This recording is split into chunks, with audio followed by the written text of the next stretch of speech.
дэлхийн 118. Өнөөдрийн сэдэв бол өглөг системийн 13 дахь хэлмэн хөнгөн цагаан. Таны галт тоонд байгаа энэ тугуулган цаас нэг хэсэг алтнаас ч үнэтэй хаадын тансаглал байсан гэвэл та үнэмшгүй.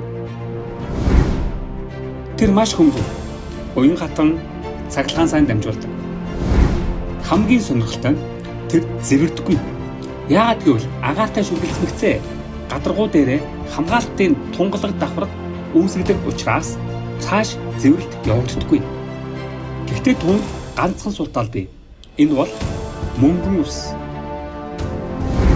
Мөнгөн ус хөнгөн цагааны хамгаалтын давхаргыг нь устгаж чаддаг.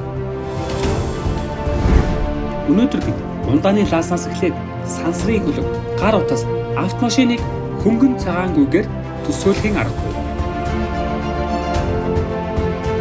Дэлхийн царцтас дахь хамгийн элбэг металл хөнгөн цагааны тухай та бүхэндээ товчхон танилцууллаа.